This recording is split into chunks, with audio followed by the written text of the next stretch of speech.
Well, good morning, Kepler families, and welcome to another live. Today we have Dr. Christian Fantoni with us. Welcome, Christian. Thank you, sir. Thank you for having me this morning, Geoffrey. So, Christian is teaching French 1 and readings in Caesar and Virgil for this upcoming year. But before we talk about the classes, let's get to know the man, the myth, the legend.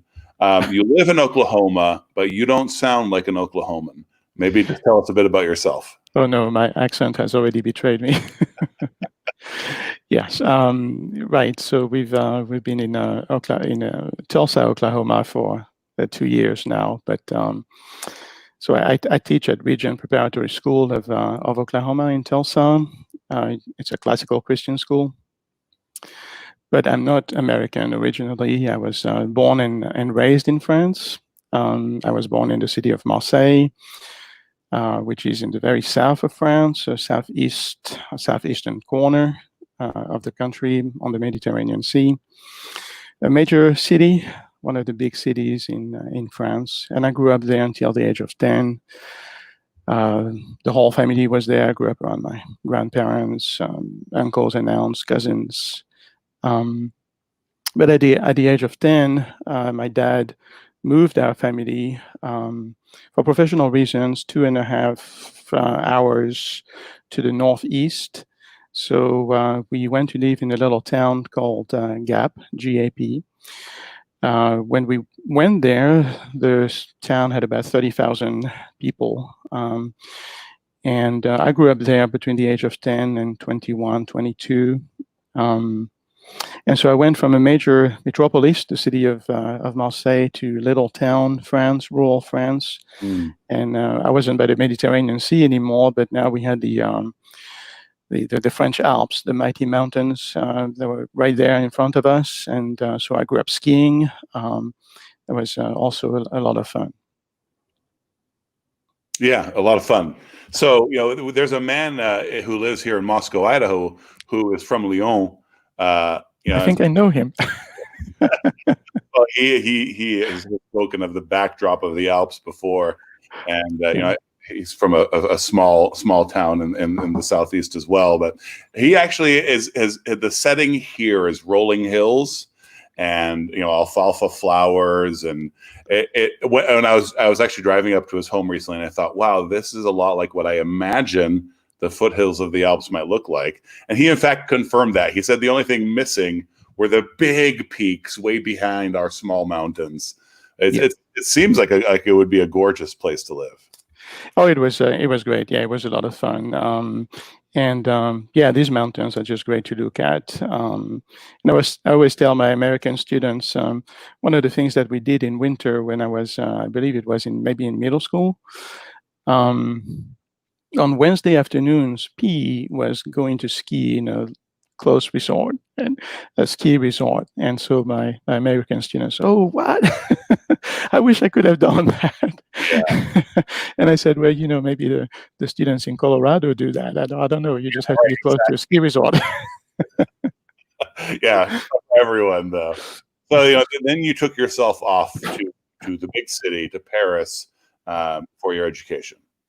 Yes. When I was in high school, I really enjoyed languages, and so I studied English in high school from 6th grade to the 12th grade, and then German, Italian. I took Latin in college. So I started with English because I enjoyed English so much. I started with a BA in English and then a master's in English. And because of my interest in foreign languages and in English in particular, I got to travel. When I was a grad student at the University of Nice,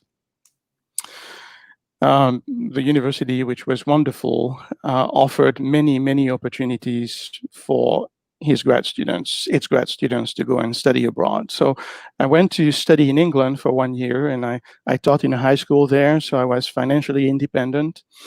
And I was working on my master's thesis at the time. And when I came back from England, I learned of another opportunity to travel again the next year. And I had a choice between Austin, Texas, Edinburgh, Scotland, and Toronto, Canada.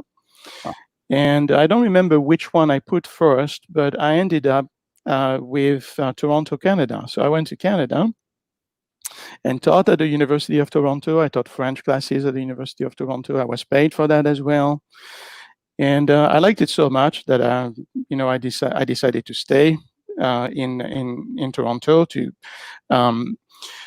But since I was in Toronto, my wife and I decided, well, I specialized in English in college, but I also had done, French literature and so on and so forth. And I decided to do a master's in French at the University of Toronto, which I started. And then I did what is called a DEA, Diplôme d'études approfondies, at the Sorbonne in Paris. So we were in Paris for a year. Mm.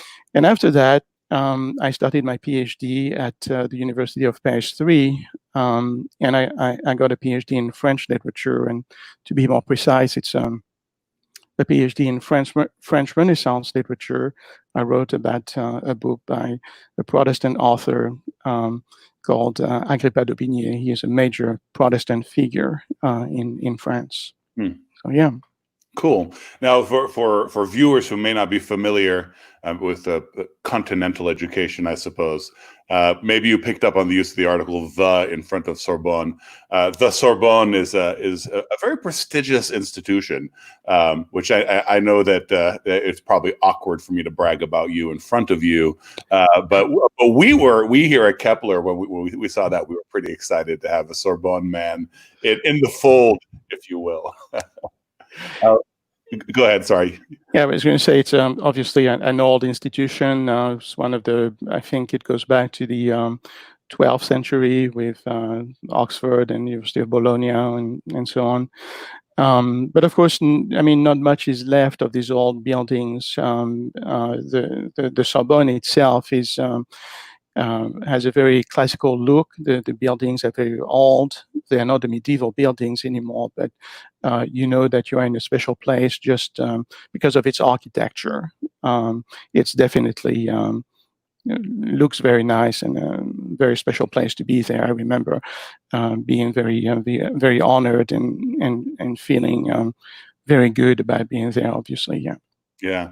Well, it's interesting how architecture plays such a role in conveying feeling. A place can truly have like grand architecture and make you feel the gravity of its place. Agreed. Yeah. A colleague when I was an English teacher in Brazil, a colleague of mine got accepted into the Sorbonne. And of course, he was over the moon. But then, for the next year, we saw pictures of him, in Paris, in front of all these buildings. He was as happy as a clam, of course. And well, let's talk a little bit about some of your work outside of the classical school where you are now and of Kepler. Your doctoral work focused, you said, Agrippa d'Aubigné.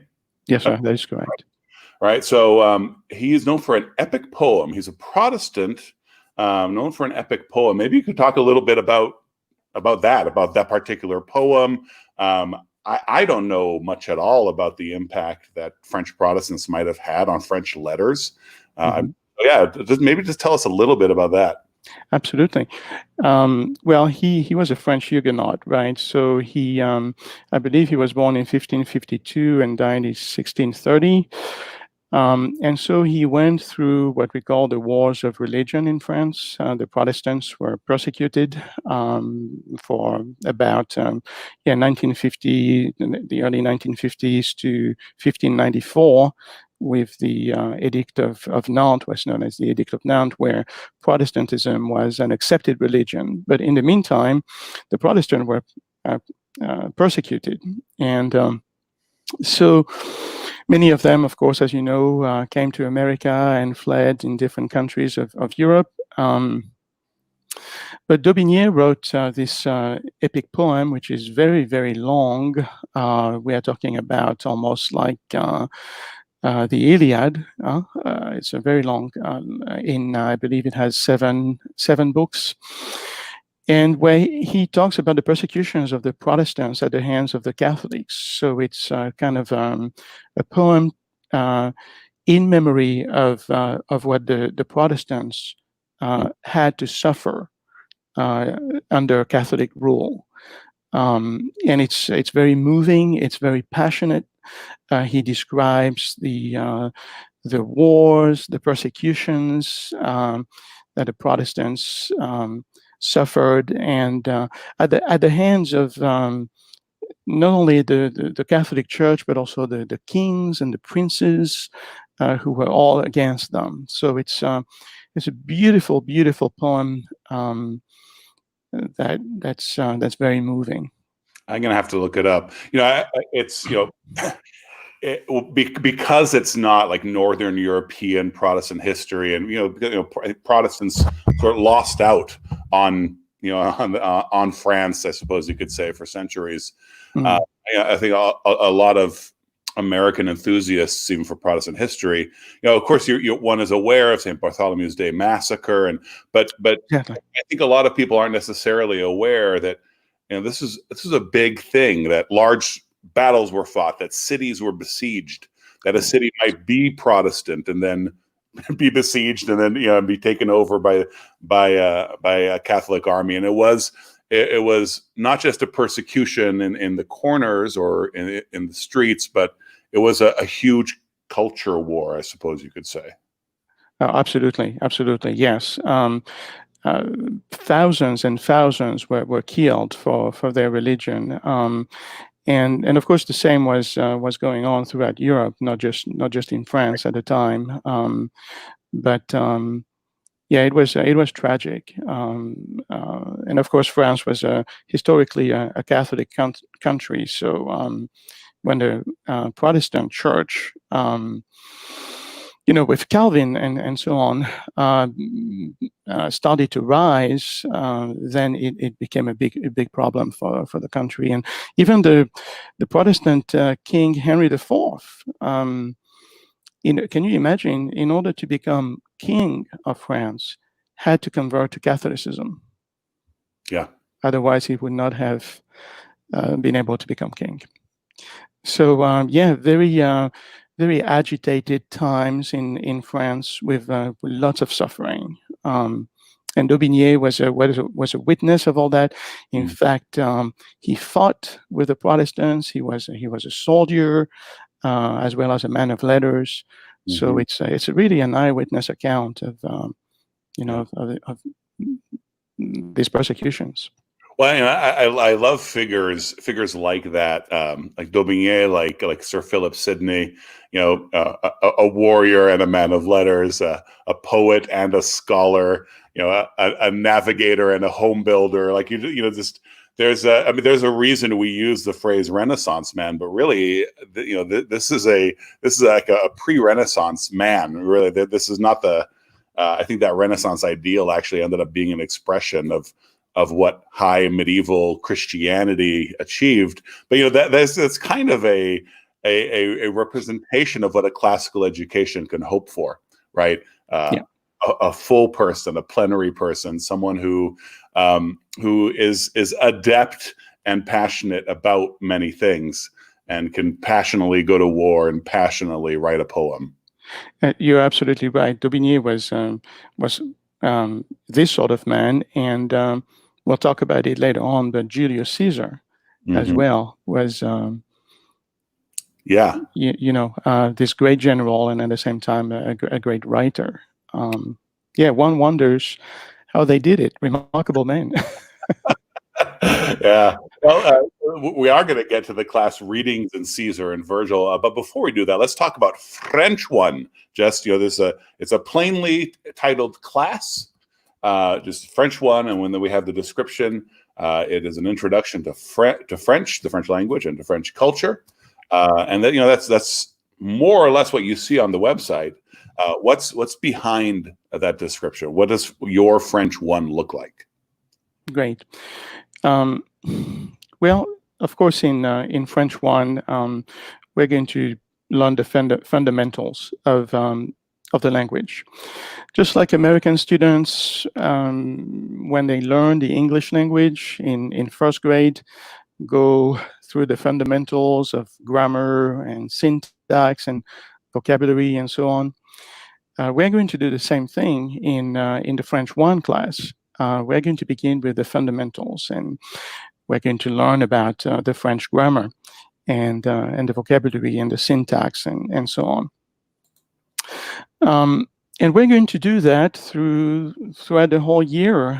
It's a whole year course. And by the end of that year, the students will have achieved a very good level of French, of course, after 1 year. Mm-hmm.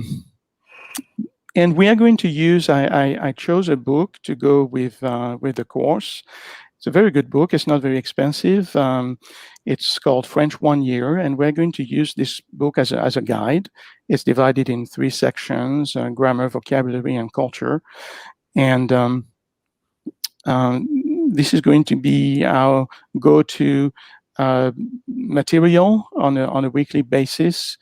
And we are going to, in that class, we're going to learn to speak, to read, to write, to listen in French, to work on pronunciation, grammar, and really learn the language correctly, right? I'd like for the students to be able to write and to speak correctly rather than speak a lot, but with making a lot of mistakes. So the book is going to be a big part of what we do, but it's not going to be just the book. I'm going to use as well, this is how I'm imagining the class, using a lot of internet resources. The internet, as we all know, has wonderful resources, whether it's YouTube videos or songs or whatever the material may be for the lesson, for what we're working on. So that the students can go to and learn from as well. And Jeffrey, I also have something else in mind. Just like the Roman students, the Latin students, in Roman times, let's say the time of Virgil or the 1st century A.D., they would go to their grammaticus, right, to their teacher, and they would learn how to speak Latin, they would learn Latin, they would learn Greek. But very soon they will be exposed to the literature, right? So they would learn the language, they would learn Latin and Greek by reading the great authors. So, of course, Homer for Greek, but then Virgil for Latin, because, of course, he was the author, right? Very soon, his poetry was read by students and so on. So I want to do something similar to that with my French 1 students, and I will give them handouts for the copies of a book that's a great classic of French literature. It's called Le Petit Prince by Antoine de Saint-Exupéry. Yeah, it's it's a little book, about 100 pages, written in very simple and classical French, easy to understand, but at the same time very deep. Yes. And so we're not going to read the whole book because it would be too long. We wouldn't have the time. But we're going to look at as much text as we can, and we're going to translate. We're going to talk about the book. And it's a great book for beginners because, like I said, it has very simple sentences.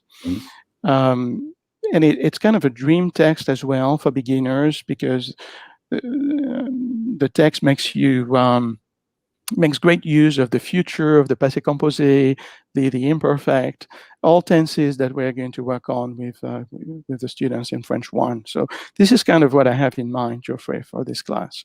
Oh, wonderful! And the idea of using, it's the Little Prince is interesting because in a sense it's children's literature, but there's another sense in which it's not. But I love using children's literature written by a native for natives to teach that language because it's very simple language, but it's very naturally using things that as a new student you're having to approach with care, like different tenses, for example, right? No one's going to think, a Frenchman's not going to think twice about using an imperfect talking to a little French kid, right?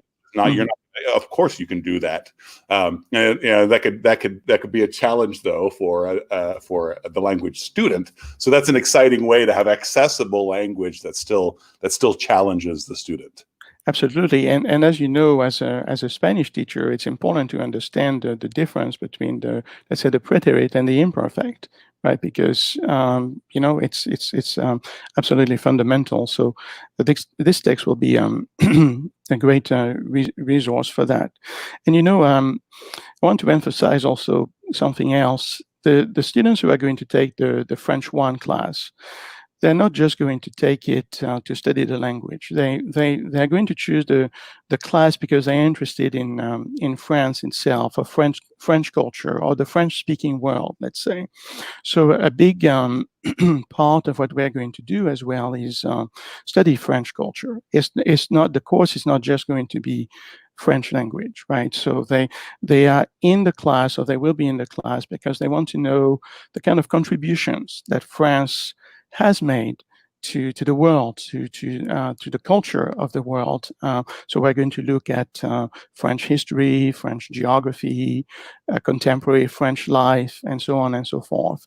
So it's not just a language class, but it comes with a whole cultural package with it. Yeah, which is wonderful, and I think that makes language study more fulfilling because you feel some of the why. For like it's one thing to say, "Ooh, I'd love to study French," but when you begin to kind of see the scope of the language and its place in the world, that's further motivation. Sure, yeah, and again, French is not limited to France, and the book that we'll be using has a wonderful cultural section, and so again, we'll be talking about all the different countries in the world where French is spoken. But yeah, it's I want to help my students understand,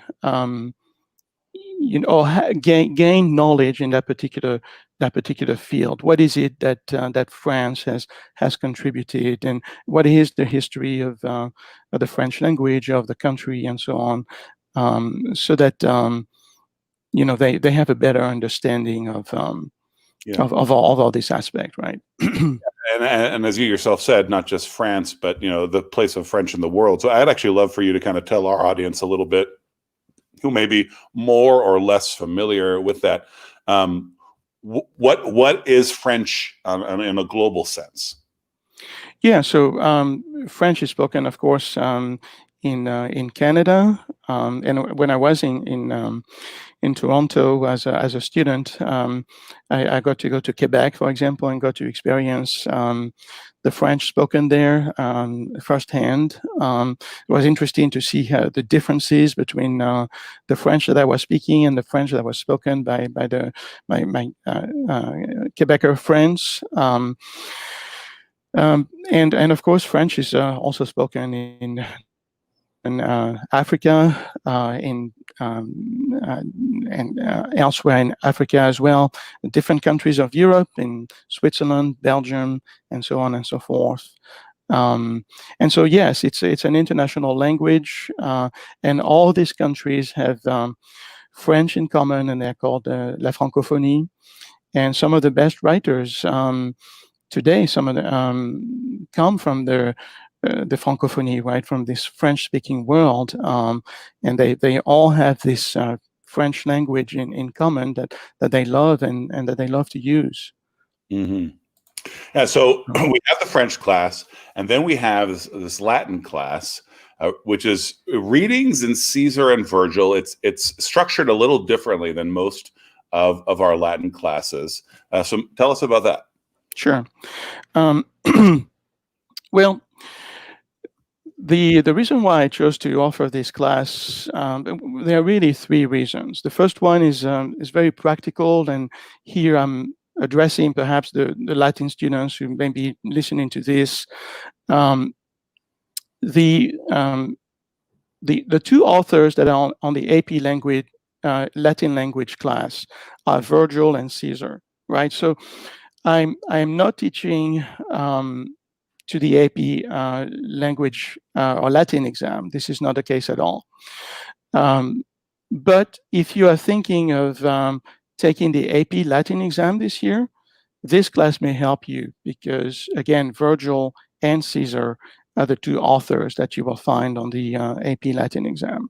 So that's for the practical side of things, if you like. Yeah. The second reason is because Caesar, I'll talk about Caesar first, is a little bit like Saint-Exupéry for French. And when I say Caesar, the book that we are going to read is the De Bello Gallico, right? So the Gallic Wars. And Caesar, in his use of the Latin language, is very, his prose is very simple, yet elegant. And it's just like Saint-Exupéry for French. It's kind of a dream text to go to when you're done with the Latin grammar, because the students in the Latin class will be advanced Latin students. They will have studied the whole Latin grammar. They'll be ready to read the original texts. And Caesar is a wonderful author to begin with. Like I said, he doesn't take many liberties with the language. He is very easy to understand and to follow. And so it's a great text to work on when you are making that jump of Latin grammar to reading directly in Latin literature. You're yes, that is exactly right. So that's the second reason for Caesar, right? And Virgil, of course, the Aeneid is the text, the song for the glory of Rome. Mhm.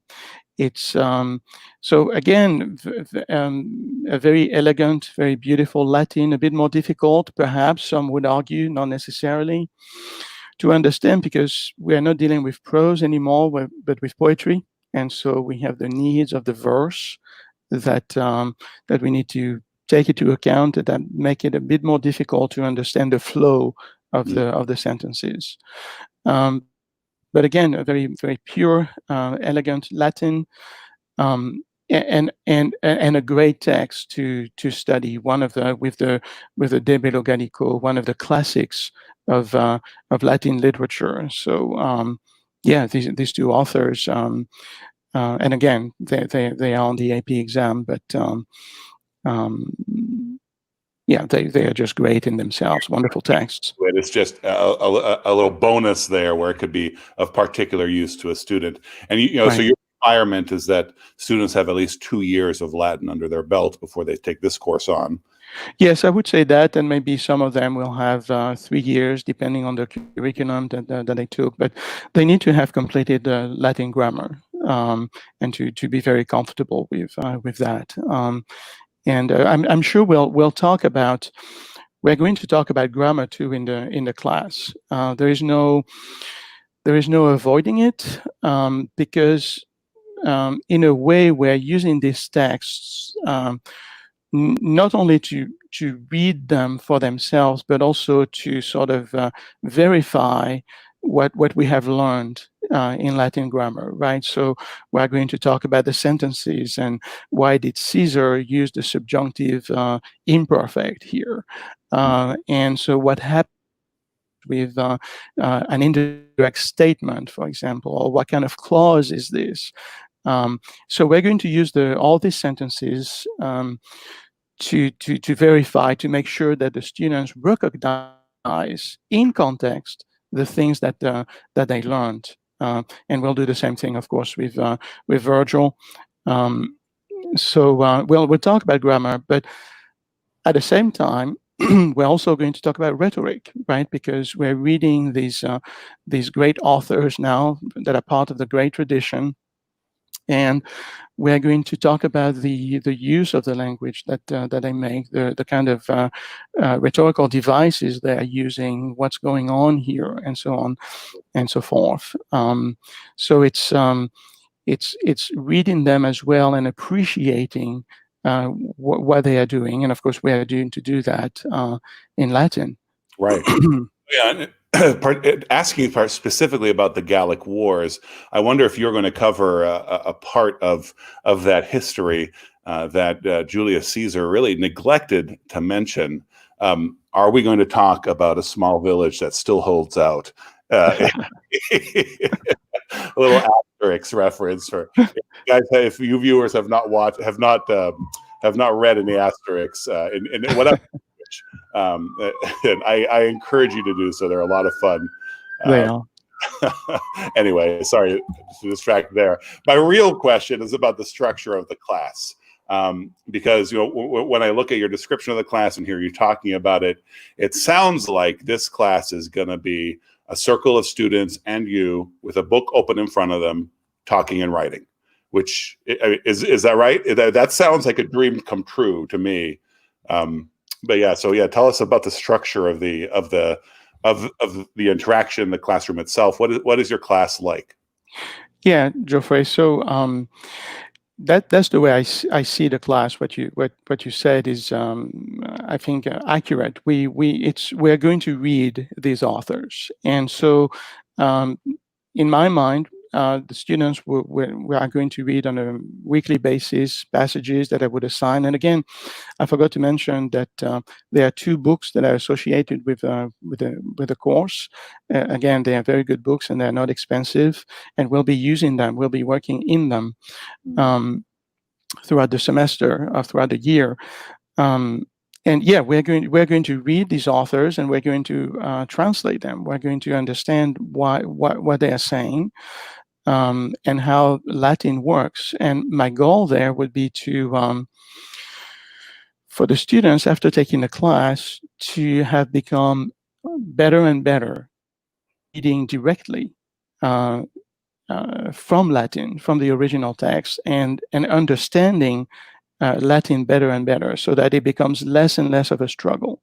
So I talked about the grammar and understanding what the authors are saying, but as well, another major part of the class is vocabulary acquisition. The students are going to learn hundreds, if not thousands, of new words, and they're great words because Caesar, of course, his topic is the conquest of Gaul, right? So one may think, well, it's military vocabulary. Well, there is some of that. There's a lot of that, but there's much more than that. It's not just that. His vocabulary is very rich.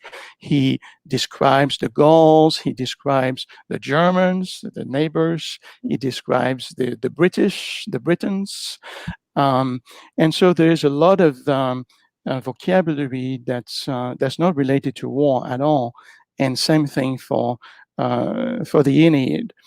So yeah, learning vocabulary will be important as well. And again, this is the goal with that is to make the students work at an advanced level so that they would continue to become more fluent in Latin, in understanding Latin.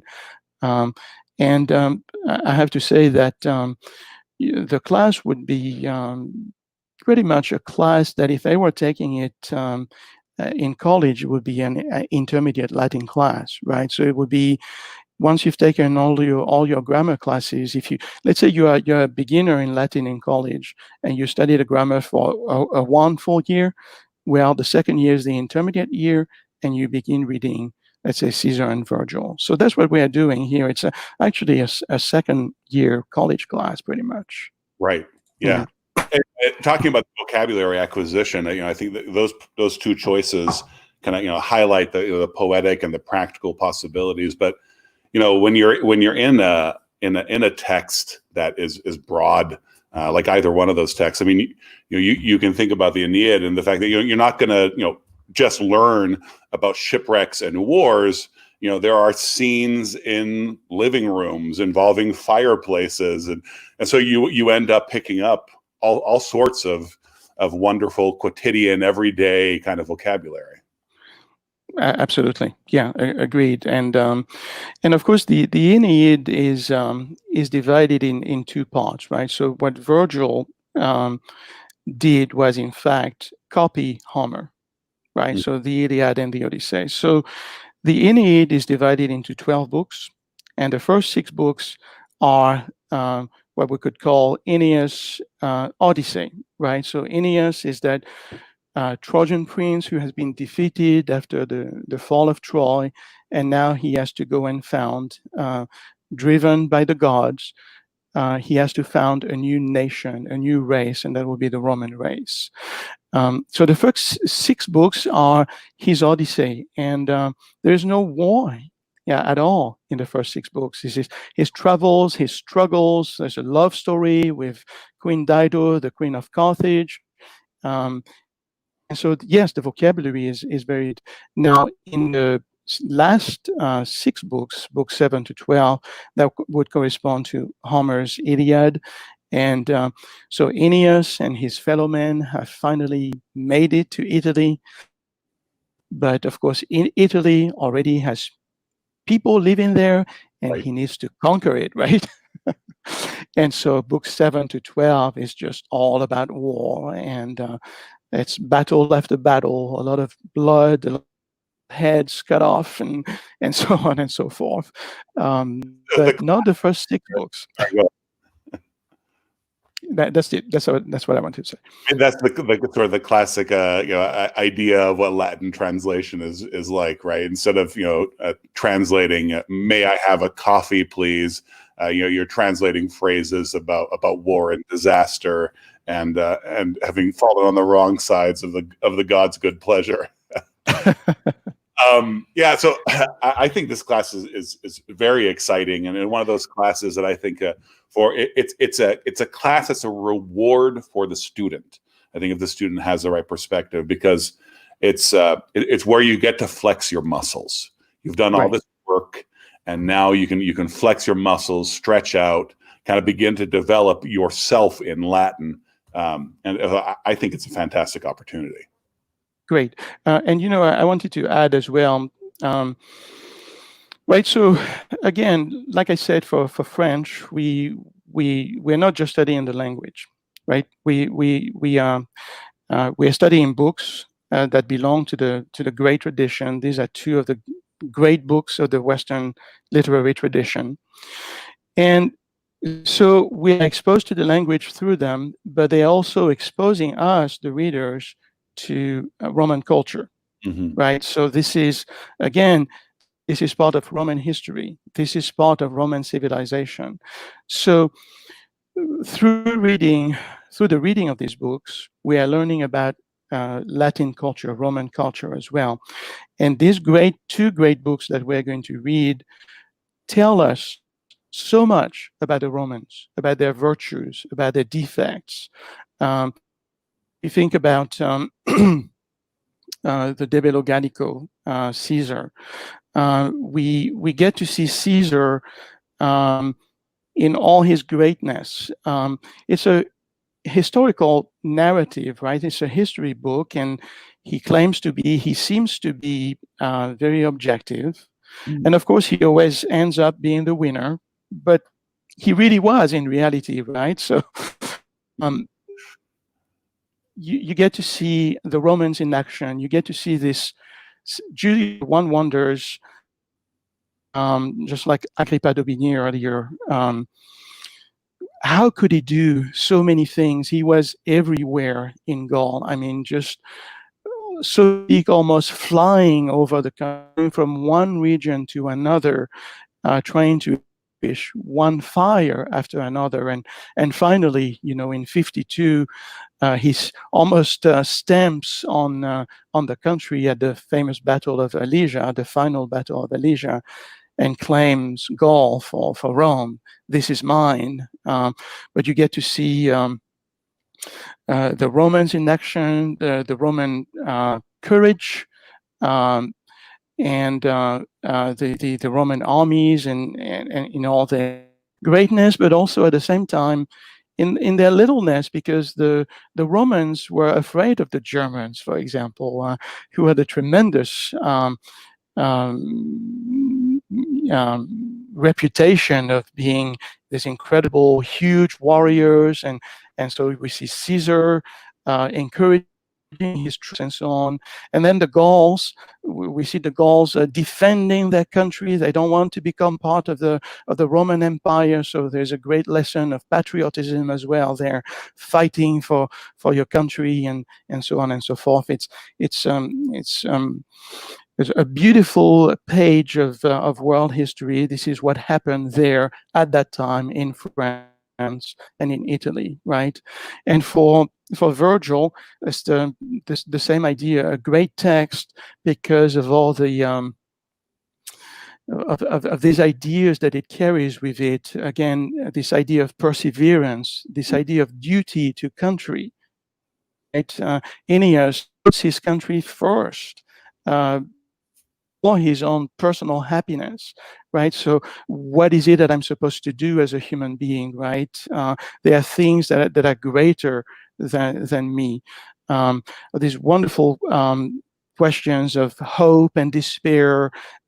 When we see Aeneas and Queen Dido, we sort of identify with them because we are able to think, okay, what would I have done, right, if I had been in their shoes. Right. And these are decisions that human struggles that speak to us, yesterday and today. These are universals. And so that's why these books, of course, are great.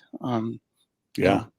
And again, and not least to be taken away from this video is to see the enthusiasm of a teacher for his subject. As a teacher like that can be trusted to kind of show the universality of the subject. So whether it's French 1 or readings in Caesar and Virgil taking on the Gallic Wars, we have 2 classes from Dr. Christian Fantoni this coming fall. So check out the website now. You can find a link below. Hop on over there and register today. That's my sales pitch, Christian. I'm sorry, I didn't hear what you said, Geoffrey. I'm sorry. I said that's my sales pitch right there. But what is your sales pitch? I just told everybody that they should go visit the website right now. Yeah, sign up. Thank you very much. Yeah. Well, it's been an absolute pleasure having you here, talking about your courses, learning a bit about your background. And I know that we're all very happy to have you with the Kepler family. Thank you, sir. Thank you for the opportunity. I really enjoyed it. So to stay on the line after we say goodbye to everybody and we can chat a bit off stream. Great. All who have been watching and commenting, we appreciate you. Thanks so much. So long.